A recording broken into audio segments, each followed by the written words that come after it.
water. Scotty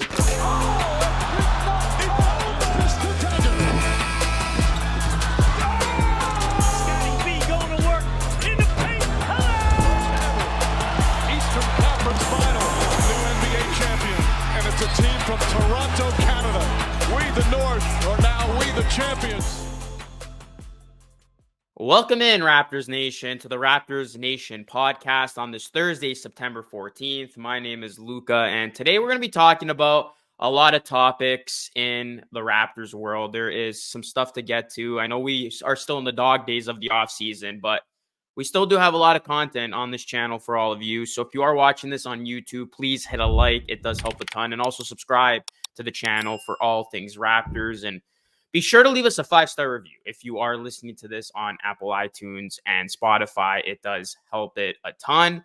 The Raptors Nation podcast on this channel comes out every single Thursday, so you definitely don't want to miss it, especially as we get into the NBA season, as we are just a little less than a month away from the NBA regular season. But in terms of the NBA preseason, I think we're something like 20 days away from that. So basketball is going to be back in no time, and Raptors basketball in particular is going to be back in no time. And today I wanted to talk about some scenarios for the Raptors. I did write an article over at raptorsnation.com going over the Raptors' worst case and best case scenarios, and I wanted to touch on that in today's show. So we are going to start with the best case scenario for the Raptors for this 2023-2024 season. So, of course, a lot of the media pundits, they do not expect the Raptors to be good this season. ESPN and Bleacher Report both predicted the Raptors to finish with a record of 36-46, which would effectively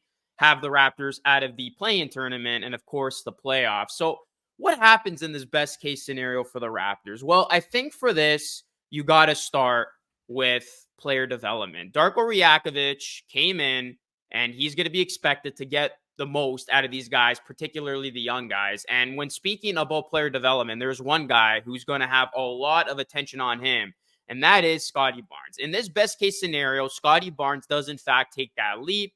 He does increase his scoring averages because from his rookie season to his sophomore season, Barnes basically flatlined. And if Scotty Barnes declines or flatlines again, the Raptors could be in trouble. But in this best case scenario, Barnes does take that leap. He goes from 15.3 points per game to over 20 points per game. He gets that rebounding number closer to 8 rebounds per game, and his shooting percentages, which is the biggest thing, go up.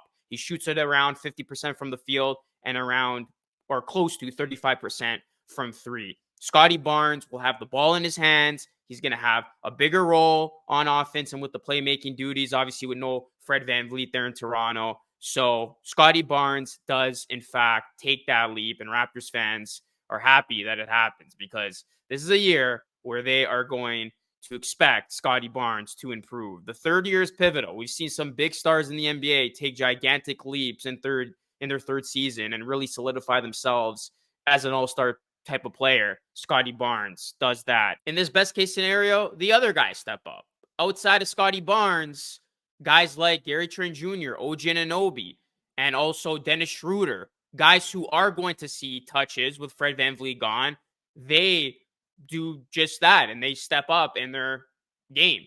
Gary Trent Jr., whether or not he starts or comes off the bench, that remains to be seen. But can he put together a consistent body of work? Can OG Anunoby increase his scoring average from last season? And then Dennis Schroeder is the big one. He is coming off a phenomenal run at the FIBA World Cup. Dennis Schroeder was an MVP. He put up 19.1 points, 6.1 assists per game. He was the best player at the tournament, leading Team Germany to gold.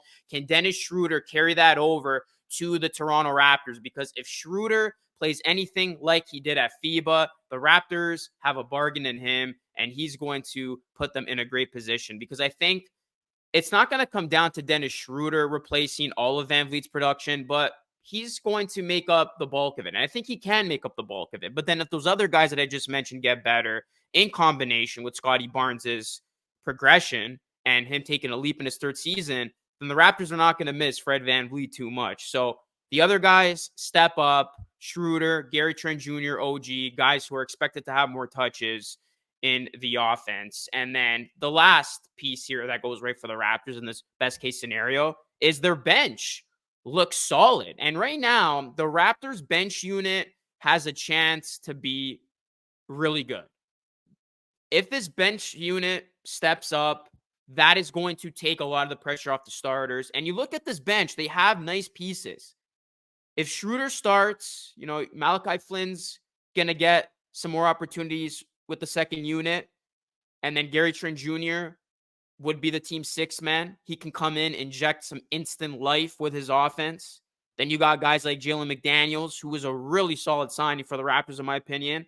The return of 3-and-D man, Otto Porter Jr., who's hopefully going to be healthy for the entire season.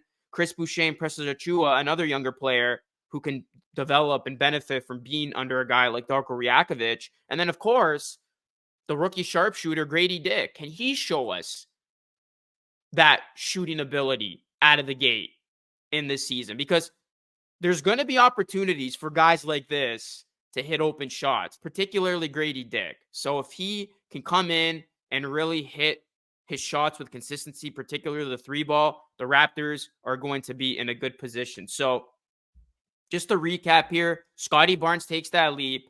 The other guys get better, take that step in their game, and the bench comes through. This is all while Pascal Siakam doesn't have a drop-off in production, because I think Siakam's going to be as motivated as ever to play his best basketball this season and replicate what he did last season, if not better, because if Siakam makes All-NBA, he's going to get a large next contract. I think he would be eligible for $307 million over the next 5 seasons, so he's not going to want to mess around with his money. Where would the Raptors finish in the East, in my opinion, in this best-case scenario? I got the Raptors winning a few more games than last season if things go well, and I can see them finishing 45-37, and that would probably give them the 6th spot in the Eastern Conference. And that is significant because that would guarantee the Raptors a playoff spot. They would not have to deal with the play-in again, and they would have a first-round playoff series. Of course, the Raptors missed out on everything last season. So that is the best-case scenario for the Raptors. Okay. Good vibes are over. Worst-case scenario now for the Raptors. You knew it was coming. Okay, so the worst-case scenario for the Raptors, how does it go down? I think for starters, if this season is about to become a mess, the Raptors player development doesn't go as planned. If the younger guys on this team don't develop nicely, if the guys who have been on this team don't get a little bit better, Raptors might be stuck. So in this worst case scenario, Raptors player development doesn't go as planned, isn't so smooth. Precious Achiuwa, Malachi Flynn, Christian Koloko don't see improvement. Grady Dick struggles in his first season, and the Raptors' other guys don't take that next step. Gary Trent Jr. hovers around the same type of inconsistent play. OG Anunoby, he doesn't see an increase in the scoring average, even though he will receive more touches. And then the biggest thing is Scotty Barnes doesn't take that third-year leap. Scotty Barnes hovers around the same and declines. Like I said earlier, it will be a mess. And in this worst-case scenario, Scotty Barnes flatlines again. He isn't the type of player that many people expect him to be. And then that would really put the Raptors in a tough spot. So that is something that goes wrong for the Raptors in this worst-case scenario. Another thing that goes wrong for the Raptors is their poor shooting continues. The Raptors ranked 27th last season in field goal percentage, 28th in three-point percentage, and 23rd in assists per game. And that was without point guard Fred VanVleet. And let's call it for what it is. The Raptors' offense was a chore to watch at times last season. So now they are banking on Scotty Barnes taking up a bulk of that playmaking duty with, of course, Dennis Schroeder, who the Raptors brought in as VanVleet's replacement. The problem is both of Schroeder and Barnes are not good from three-point land. Schroeder is a career 33.7% three-point shooter, and Barnes isn't any better. He's a career 29% three-point shooter. So if those guys aren't making threes and are struggling to hit shots, and then other guys like OG, Gary Trent Jr., Otto Porter Jr., and Grady Dick don't make shots and don't help space out the floor, then that's going to clog up the middle for Pascal Siakam. And the Raptors are going to have to hit their open looks, open threes. And we saw last season, they were unable to do that. And that just really complicated things on offense and created a whole stagnant environment. So if shots aren't being made, the floor isn't being spaced out, it's going to make things difficult for the Raptors to score the basketball. Now, hopefully Darko Rajakovic's creativity on offense will open things up. He is a pick and roll specialist.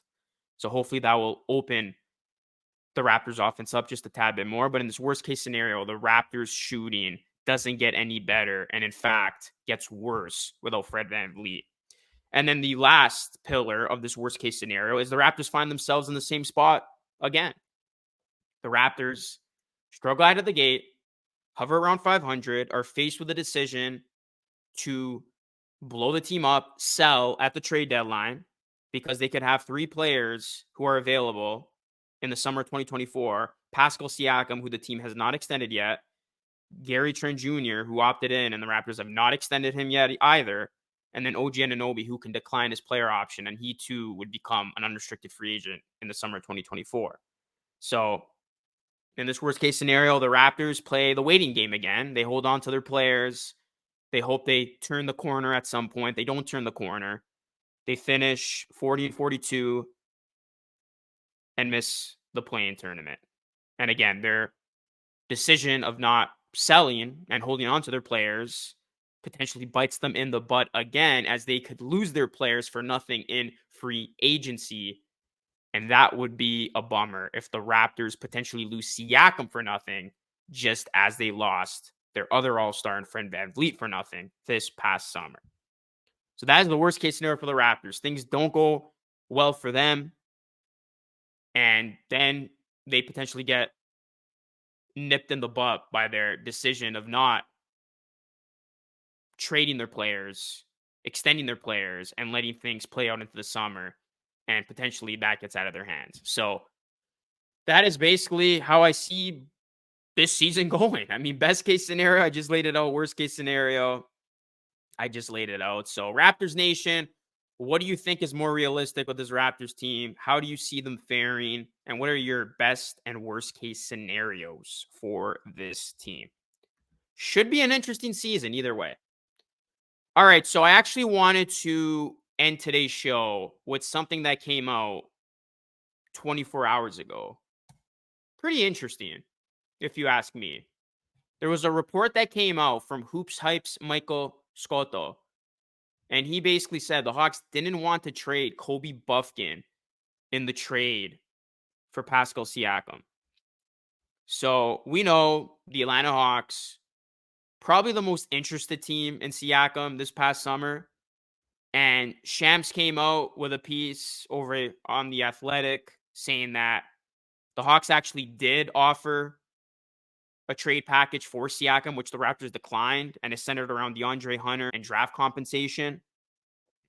But now, in this latest report, the Hawks didn't want to include a very noteworthy player, and maybe a player that can potentially be included in a trade package if trade discussions do come up again between the Hawks and the Raptors for Siakam.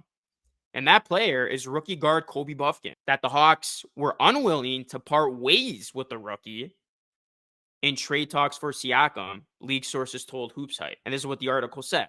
Coach Quinn Snyder is set to be high on the former Michigan guard, who averaged 19.3 points on 51.9% shooting overall and 45% from beyond the arc, with 5.6 rebounds in his final 8 games as a Wolverine. And then what's really interesting is Bufkin was actually a player who was on the Raptors' radar, but the Raptors ultimately selected Grady Dick with the number 13 pick. So this is pretty interesting, but at the same time, this makes sense because I even said when the trade came out and we knew what the Hawks had offered the Raptors for Pascal Siakam, I said it. The Raptors need to get Kobe Bufkin in that deal. And clearly, the Atlanta Hawks weren't willing to part ways with him. Now, on the flip side of things, from the Atlanta Hawks perspective, if they really let a potential deal for Siakam fall through because they didn't want to trade Kobe Bufkin, That, I think, is a fumble for the Hawks, because you look at the Hawks, they're in a position where they're trying to win now. They made the all-in move of trading for DeJounte Murray. You have Trae Young. You're looking to take that next step in the Eastern Conference. You want to compete for a potential title. So you're not necessarily playing the long-term game and rebuilding anymore. Like, you're ready to win something now. So by going out and getting a player like Pascal Siakam, I think that would catapult the Hawks in the next tier of being a legitimate threat in the Eastern Conference, maybe even on the same tier as teams like the Bucks, the Celtics. So if Atlanta really let that prevent them from trading Siakam, I think they might have messed up, because I know Kobe Bufkin, they're high on him, but again, they're in a different situation. And rather than let these younger prospects play out, I think it would have been in the Hawks' best interest of making an all-in move again, trying to trade for a guy like Siakam, who could potentially put him over the top alongside guys like Murray and Young. But instead, the Hawks didn't want to do it, according to this report. So credit to the Raptors for not taking anything less than Kobe Bufkin being included in the deal. But again, this situation is worth monitoring, because if things go south for the Raptors and all of a sudden they're fielding phone calls for Siakam around trade deadline, and the Hawks feel like they're a player away from making that giant leap and making a run in the Eastern Conference, and they see a little bit of what Kobe Bufkin is all about, maybe the Hawks at that point say, okay, listen, we'll give you Kobe Bufkin in the trade package. Are you willing to now give us Pascal Siakam? So I thought this was really interesting from two fronts. Number one, the Raptors wanted Kobe Bufkin, as they should want him, in a potential trade package for Pascal Siakam. And then the other side is, I'm shocked that Atlanta didn't want to part ways with Kobe Bufkin in a trade for Siakam. I mean, this is a team that their leash is getting smaller and smaller. They got to make a stride this season, in my opinion. They got to see significant improvement, or else they could be in jeopardy of being a team stuck in the middle. So we'll see if the Hawks revisit trade talks with the Toronto Raptors. And yeah, like I said, this is something that's worth keeping an eye out for as we start the season and get into the season, especially how these teams begin their years, right? If the Raptors struggle out of the gate, it's, a very rough season for them, subpar, again, similar to last season. You're going to have a whole ton of trade rumors come out, not only for Pascal Siakam, who the team has yet to extend, but OG Anunoby, if the Raptors don't get something done with him in October. And of course, Gary Trent Jr., if the Raptors don't get something done with him during the season. So that will conclude today's show. Just wanted to quickly run down some of the topics that I wanted to dive into for today. But guys, let me know what your thoughts are on the Toronto Raptors season. What are your expectations for the 2023-2024 campaign? What is your reaction to the latest report of the Hawks not willing to trade Kobe Bufkin in a trade for Pascal Siakam? Let me know your thoughts in the comment section down below. Again, hit a like on the video and subscribe on your way out over here on YouTube. And please leave us a 5-star review on Apple iTunes and Spotify. The Raptors Nation podcast coming to you every Thursday. And as the season progresses, I'll try to get some guests on here, as this show is going to be a lot of fun. I'm looking forward to the Raptors season. There's going to be a lot to get to, and there's going to be a lot of things that are going to be interesting to follow. And we will see how the Raptors look out of the gate. That is it for me. This is Luca signing off. Thank you for watching. And until next time, stay safe.